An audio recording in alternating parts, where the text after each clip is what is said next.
오늘은 창세기 20장 1절부터 7절까지 말씀을 공부하겠습니다. 오늘 본문은 아브라함이 소돔성이 멸망당한 후에 그랄에 거주하게 되었는데, 거기서 아브라함은 자기 아내를 누이라고 속이게 됩니다. 그래서 그랄 왕 아비멜렉이 부담 없이 사라를 데려가게 되었는데, 그 밤에 하나님이 아비멜렉에게 현몽하여 그 여인은 남편이 있는 여인이니 그 남편에게 돌려보내라고 하는 그런 내용입니다. 오늘 본문은 창세기 12장 10절부터 20절에 있었던 사건과 아주 비슷합니다. 거기를 보면 아브라함이 가나안에 기근이 와서 애굽에 내려갔는데, 자기 아내가 너무나 아리따워서 자기가 죽을 것 같으니까 자기 아내를 자기 누이라고 속였습니다. 그리고 아브라함의 아내는 바로의 궁으로 들어가게 되었는데, 하나님께서는 그 일로 바로와 그 집에 큰 재앙을 내려서 결국 바로가 아브라함의 아내를 내어주었다고 하는 내용입니다. 그럼 본문을 한 절 한 절 살펴보도록 하겠습니다. 1절에 보면 아브라함이 거기서 네게부 땅으로 옮겨가서 그랄이라고 하는 곳에 거류하였다고 말씀하고 있습니다. 거기서는 어디냐?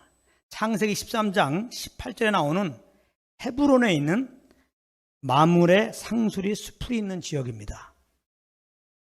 이에 아브라함이 장막을 옮겨 헤브론에 있는 마므레 상수리 수풀에 이르러 거주하며 거기서 여호와를 위하여 제단을 쌓았더라. 여기에서 지금 이제 시간적으로 보면 24년이 지난 때 이 그랄로 지금 아브라함이 옮기게 된 겁니다. 그런데 아브라함이 그랄로 거주지를 24년 만에 옮겼는데, 성경을 보게 되면은 하나님이 그렇게 지시했다는 얘기가 없습니다. 그렇다면 아브라함이 그랄로 간 것은 하나님의 뜻이 아니라 아브라함이 독단적으로 그렇게 하기로 마음을 먹고 옮겼다고 볼 수 있습니다. 물론 성경에 왜 아브라함이 그랄로 옮겼는지는 나와 있지 않지만, 분명 그곳에 머물러 있기에는 생명에 큰 위협이 되는 어떤 일들로 인하여 그렇게 했을 것이라고 추측해 볼 수 있습니다. 전에 아브라함이 애굽에 내려갔을 때 가나안에 기근이 들어서 내려갔던 것처럼 말이죠. 그러나 그렇다고 하더라도 하나님께 묻거나 하나님의 지시가 없었는데 그랄로 간 것은 문제가 있는 것입니다. 왜냐하면 그것은 하나님이 주신 약속의 땅 가나안을 떠나는 것이 되기 때문에 그렇습니다. 그래서 이것은 그 약속의 땅을 주신 하나님을 무시하는 처사가 되고 하나님의 보호를 거부하는 꼴이 되는 것이니까, 이것은 하나님의 부르심을 받은 자의 마땅한 짓이 아닌 것입니다. 전에 애굽에 내려갔을 때에도 아브라함은 하나님의 지시 없이 가나안을 떠나 애굽으로 내려갔던 것이었는데, 그래서 어떻게 되었습니까? 사랑하는 자기 아내를 잃을 뻔하지 않았습니까? 그런데도 아브라함은 또 자기 생각 따라 하나님이 주신 약속의 땅을 떠나간 것입니다. 그리고는 2절로 가서 보면 애굽에 내려가서 했던 것과 똑같이 자기 아내를 자기 누이라고 속였다는 것입니다. 왜 자기 누이라고 속였을까요? 답은 뻔합니다. 애굽에서 속였을 때와 똑같은 이유였을 것입니다. 자기 아내가 아름다우니까 혹시 사람들이 자기 아내를 취하려고 자기를 죽이지 않을까 하는 염려로 인해서 그렇게 했을 것입니다. 이것은 우리에게 무엇을 말해줍니까? 우리가 주님의 인도하심을 받지 않고 내 소견에 옳은 대로 행하면 내가 내 삶 속에서 만나게 되는 상황들에 대하여 내가 대처해야 되기 때문에 우리에게 다가오는 것은 이렇게 죽을 염려와 근심뿐이라는 것입니다. 그러므로 우리가 항상 성령님과 교통 속에서 그 인도함을 받아야 할 이유가 여기에 있는 것입니다. 그런 은혜가 있기 바랍니다. 그런데 이번 일은 애굽에서 잘못했을 때와는 차원이 다른 더 심각한 잘못이라는 것입니다. 잘 들어보세요. 그것이 무엇이냐 하면 애굽에서 잘못한 것은 어떻게 보면 아브라함이 부르심을 받고 하나님을 잘 모르는 초년병으로서의 잘못이라고 할 수 있습니다. 그러나 이번 사건은 그 이후 24년을 지내오면서 하나님의 그 신실한 사랑을 많이 경험한 말년 병장쯤 되었을 때 벌어진 일이기 때문에 그렇습니다. 이때는 시기적으로 자기 소견에 옳은 대로 살다가 심판을 받은 소돔의 멸망을 아브라함이 두 눈으로 똑똑히 목격한 지 불과 얼마 되지 않을 때 일입니다. 더욱이 이때는 하나님께서 친히 자기에게 방문해 주셔서 자기의 아내 사라가 아들을 낳을 것이라는, 구체적으로 그 이름은 이삭이라고, 그러한 약속을 받은 이후에 발생한 일이기 때문에 더더욱 그렇습니다. 이 부분은 창세기 17장 19절에 잘 나옵니다. 그렇기 때문에 자기 목숨을 부지하고자 어떻게 보면 자기 아내를 방패 삼아 버리려고 한 이 행위는 정말 인간적으로 생각해도 너무 야비한 짓이라고 해도 과언이 아닌 것입니다. 그렇다면 이것은 우리에게 무엇을 말해주는 겁니까? 인간은 이렇게 한 존재라는 것입니다. 인간은 이렇게 자기 중심적인 존재라는 것입니다. 인간은 이렇게 죄에서 벗어나지 못하는 죄덩어리에 불과한 존재라는 것입니다. 그렇기 때문에 우리가 구원을 얻은 것, 꼭 특별하게 보이는 어떤 일을 했던 것은 다 주님의 은혜로 했던 것이라는 말입니다. 그러므로 우리가 조심해야 될 것은 성경에 나오는 믿음의 선진들을 보면서 그들을 영웅화시키면 안 된다는 거예요. 하나님은 결코 우리가 그들을 본받게 하기 위하여 성경에 등장시킨 것이 아닙니다.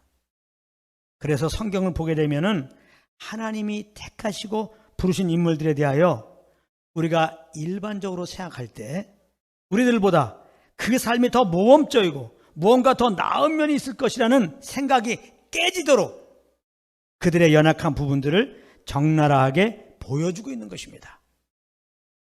좀 그들이 잘한 것만 얼마든지 보여줄 수 있는데도 하나님은 그렇게 하지 않으셨습니다.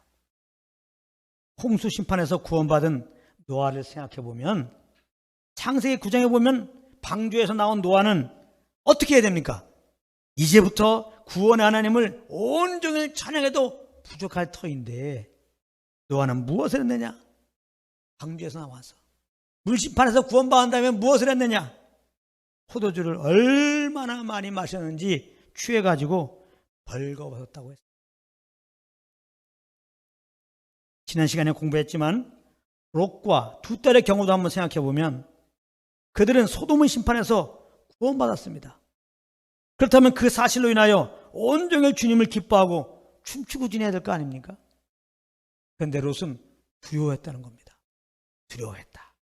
그리고 두 딸은 아비와 동침을 했습니다. 그리고 그 나타난 업적으로 보면 이스라엘 백성들 입장에서는 다윗 같은 왕이 장수가 없는 것이죠. 그런데 사무엘하 12장을 보면 다윗은 우리아의 아내 바세바를 취합니다. 그리고 완전 범죄를 위해서 우리아를 반드시 죽일 수밖에 없는 전쟁터에 내보내서 그를 죽게 합니다. 이런 것들은 무엇을 말해줍니까? 아무리 하나님께서 귀히 사용한 신앙인일지라도 그들은 그 성정이 우리와 같아서 결코 죄에서 자유롭지 못한 죄덩어리에 불과한 존재들이라는 것입니다. 그러므로 이것을 통해서 우리는 하나님께서 우리에게 말씀해 주시기 원하는 것은 우리가 우러러볼 대상은 사람이 아니고 오직 한 분, 우리 주 예수 그리스도 뿐이라는 것입니다. 왜냐하면 예수님은 우리의 이 연약함을 친히 다 담당하시고 십자가에서 우리의 죄로 달려 우리 대신 죽으셨기 때문에 그렇습니다. 성경은 바로 하나님께서 이 죄덩어리 된 인간들을 예수 그리스도를 통하여 그 죄에서 구원하신 것을 기록한 것이고, 그 부르신 자들 또한 어떻게 여전히 연약하고 여전히 부족한 그 부르신 자들을 그 아들의 형상으로 양육해 가시는가를 기록하고 있는 것입니다. 그러므로 우리는 이런 관점으로 성경을 봐야 되는 것입니다. 그러므로 우리는 이 시간도 내가 잘할 것은 아무것도 없고 오직 나의 나 된 것은 다 하나님의 은혜임을 기억하고 우리 평생 우리 주 예수 그리스도만 자랑해야 될 것입니다. 할렐루야. 계속해서 2절을 보겠습니다. 2절을 보면 아브라함이 자기 아내 사라를 자기 누이라고 말해서, 이게 중요합니다. 아브라함이 자기 아내 사라를 누이라고 말해서, 그래서 그랄 왕 아비멜렉이 사람을 보내어 사라를 데려갔다고 말씀하고 있습니다.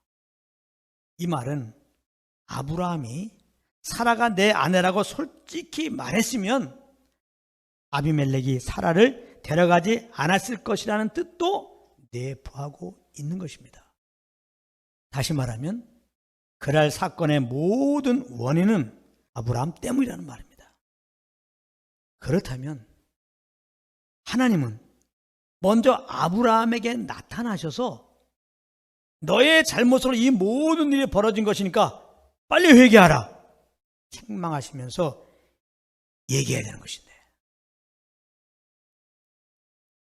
우리가 볼 때는 사건 수습을 위해 이것이 올바른 방법이라고 생각되는데, 하나님은 우리의 사고방식과 달리 그 밤에 아비멜렉에게 나타나셨던 것입니다. 이렇게 하나님이 일하시는 것을 보면 우리의 생각과 방법이 달라서 우리로서는 이해하기가 참 어려운 것입니다. 그러면 하나님은 왜 이렇게 우리와 다른 방법으로 이 일을 처리하고 계신 것일까요? 잠시 뒤에 알려드리겠습니다. 준비하시라. 3절을 보겠습니다. 그 밤에 하나님이 아비멜렉에게 현몽하시고 그에게 이르시되 내가 데려간 이 여인으로 말미암아 내가 죽으리니 그는 남편이 있는 여자입니다. 아무튼 하나님은 아비멜렉에게 꿈속에서 나타나서 이렇게 말씀하셨습니다. 아비멜렉이 사라를 데려갔으므로 죽을 거라는 겁니다. 그러면서 사라는 남편이 있는 여자라고 알려주셨습니다. 이때 아비멜렉은 깜짝 놀라면서 자기는 잘못이 없는 자라고 강력하게 항변합니다. 4절 5절입니다. 아비멜렉이 그 여인을 가까이 하지 아니하였으므로 그가 대답하되 주여, 주께서 의로운 백성도 멸하시나이까? 그가 나에게 이른데 누이라 하지 아니하였나이까? 그 여인도 그는 내 오라비라 하였사오니 나는 온전한 마음과 깨끗한 손으로 이렇게 하였나이다. 이렇게 당당하게 아비멜렉은 하나님께 항변했습니다. 아비멜렉은 아브라함도 사라도 자기들은 부부관계가 아니라 남매관계라고 해서 자기가 데려왔기 때문에 자기 행위는 정당하다는 것입니다. 즉 구체적인 죄가 없는데 그래도 멸하시겠느냐, 이렇게 지금 호소하고 있는 것입니다. 특별히 여기 4절에 보면 아비멜렉은 이렇게 말합니다. 그 여인을 가까이 하지 아니하였으므로. 굉장히 중요한 말입니다. 그 여인을 가까이 하지 아니하였으므로. 이 말은 뭡니까? 사라와 나는 동침하지 않았다는 말입니다. 이 말은 자기는 본래 사라를 데려오자마자 사라와 상관하려고 했는데 사라를 본 순간 이상하게 그 마음이 없어져서 가까이 하지 않았음을 내포하고 있는 말입니다. 그렇지 않습니까? 이것은 무엇을 의미하는 겁니까? 바로 하나님께서 약속의 말씀을 분명히 이루시고 나타내기 위해서 아비멜렉에게 그렇게 간섭하였다는 말입니다. 6절이 그 사실을 증거하고 있습니다. 제가 읽겠습니다. 하나님이 꿈에 또 그에게 이르시되 내가 온전한 마음으로 이렇게 한 줄을 나도 알았으므로 너를 막아 내게 범죄하지 아니하게 하였나니. 사실 아비멜렉은 사라와 상관하려고 지금 급히 데려온 겁니다. 근데 막상 데려와 보니까 상관하고 싶은 마음이 없어졌어. 하나님이 그렇게 하는 거예요. 너를 막아 내게 범죄하지 아니하게 하였나니 여인에게 가까이 하지 못하게 함이 이 때문이라. 어쨌거나 하나님의 간섭으로 아비멜렉은 사라와 상관하지 않았다는 겁니다. 그런데 만약 아비멜렉이 사라와 상관했다고 하면 어떻게 되겠습니까? 그렇다면 시기적으로 사라는 21장에서 약속의 자녀 이삭을 낳게 되죠. 그러면 사람들이 그 아들은 혹시 아비멜렉의 아들일지도 모른다고 의심할 수 있지 않겠습니까? 그러면 하신 약속을 친히 이루시는 하나님께 영광이 온전히 돌려지지 않기 때문에 하나님은 아비멜렉의 그 계획을 취소시켰던 것입니다. 하나님은 이렇게 그 약속받은 당사자인 우리가 그 약속을 새까맣게 잊고 하나님이 주신 약속과 상반되는 짓을 하고 있을 때도 변함없이 그 약속을 온전히 이루시기 위하여 일을 하고 계신다는 말입니다. 할렐루야! 얼마나 참 감사합니까? 놀랐습니까?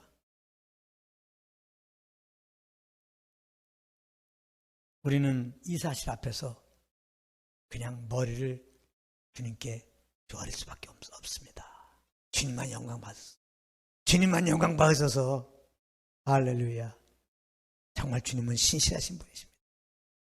우리는 찬양할 수밖에 없습니다. 아무튼 그러면서 아비멜렉은 자기 행위가 잘못된 것이 없음을 호소했는데 이 호소를 들어보면 아비멜렉은 이 사건의 모든 원인은 아브라함에게 있는 것이라고 생각하고 있음을 알 수 있습니다. 우리가 볼 때도 그렇습니다. 그렇죠? 그런데 하나님은 아브라함을 책망하거나 벌하시지 아니하시고는 아무 잘못이 없다고 생각되는 아비멜렉에게 먼저 찾아갔다는 것입니다. 이 대목이 참 이해가 안 되는 장면인데요. 아비멜렉처럼 우리도 이해가 안 됩니다. 우리는 어떤 사건이 일어났을 때 잘못의 경중을 먼저 따집니다. 그리고 그것에 합당한 처벌을 내리기를 원합니다. 그렇기 때문에 이번 사건에서 책망을 받아야 하는 것은 아브라함이라고 생각되는 것이고 자연스럽게 이 모든 문제를 일으킨 아브라함을 향해 아비멜렉은 원망하는 마음을 가지게 된 것입니다. 우리 역시 마찬가지입니다.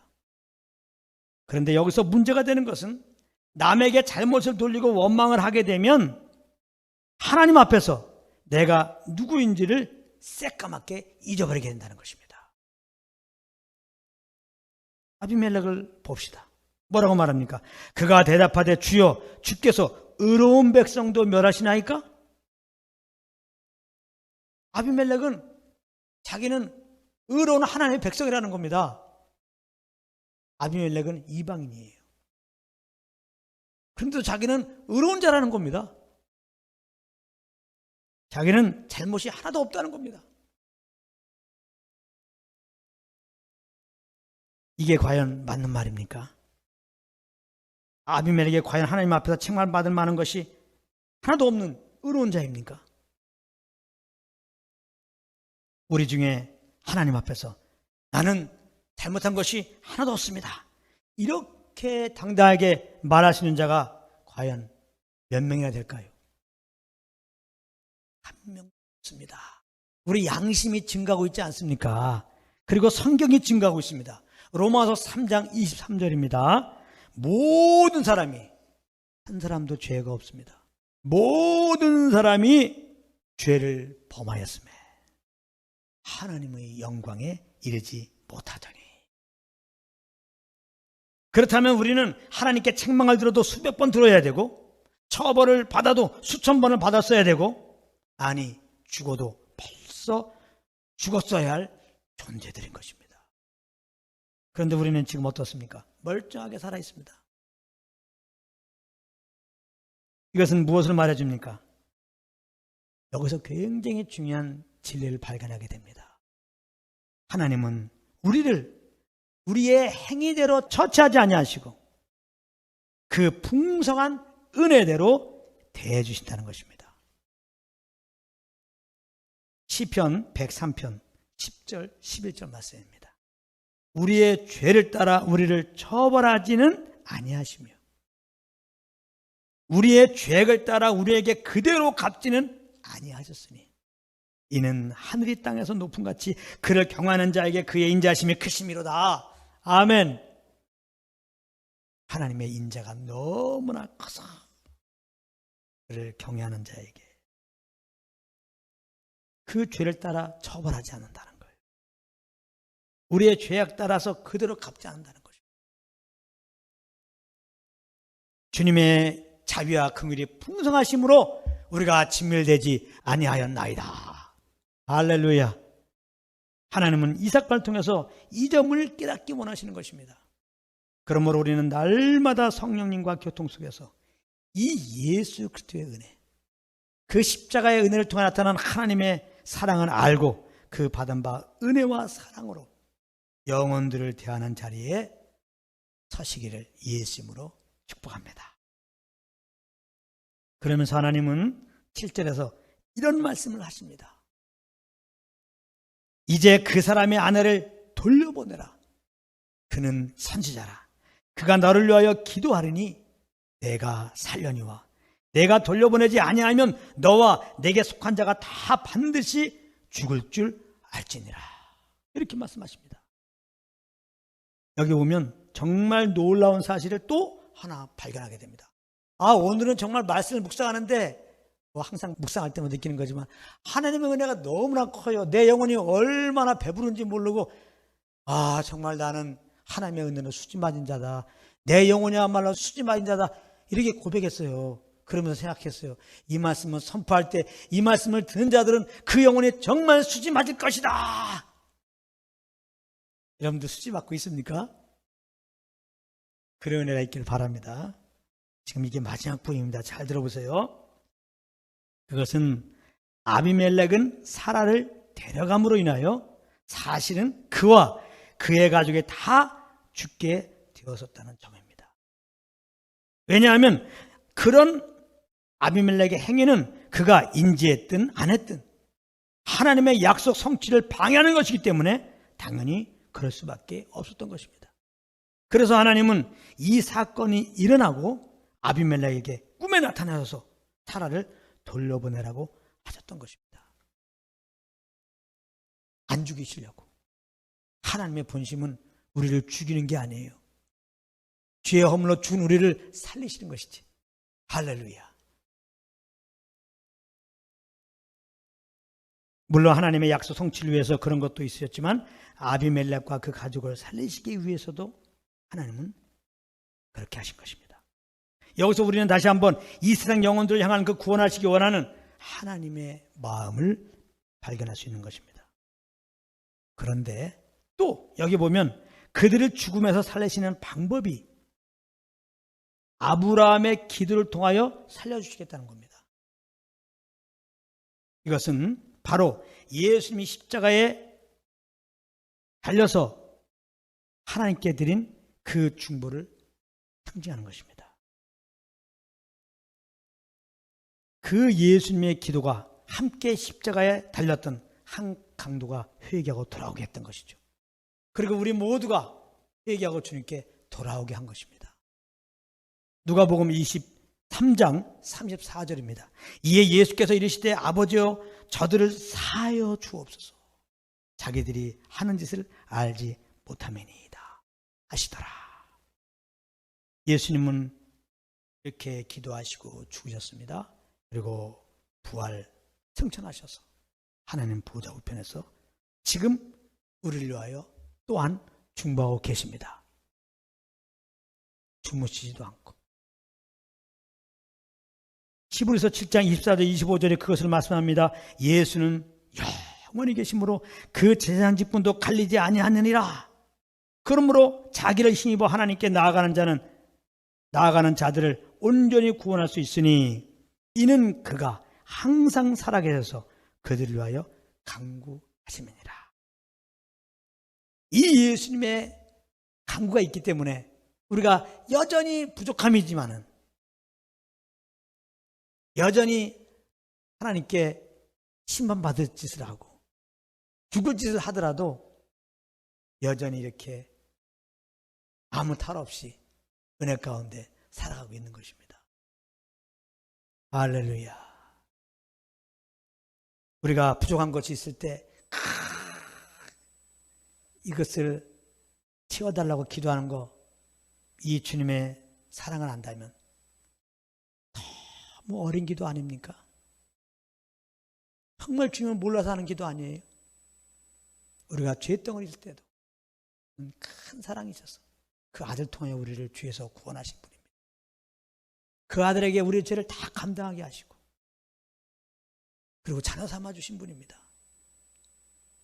우리가 하나님의 은혜로 구원받은 여전히 연약해요. 여전히 넘어져요. 여전히 하나님 앞에 혼날 짓만 하고 있습니다. 그것을 아시고 하나님께서는 계속해서 그 아들을 하나님 보좌 우편에서 기독케 하고 계신다 이 말이에요. 하나님은 그 예수님의 그 기도를 따라 우리를 인도하고 계신다 이 말이에요. 예수님의 그 기도가 궁금하시다면 요한복음 17장을 읽어보십시오. 요한복음 17장은 예수님이 지금 하나님 보좌 우편에서 우리를 위하여 기도하고 있는 그런 내용입니다. 하나님은 바로 예수님의 그 기도 따라서 우리를 인도하시기 때문에 예수님이 기도한 그대로 우리가 지금 이렇게 보호되고 있는 거죠. 반드시 그 기도는 응답될 것입니다. 할렐루야. 거기서 보면 악에서도 보호하여 주시고 말씀으로 깨끗하게 유대는 삶을 살게 하시고 특별히 아버지와 아들이 하나인 것처럼 믿는 자들이 하나 되기 위해서 기도하고 있습니다. 반드시 예수님으로 믿는 자들이 하나가 될 것입니다.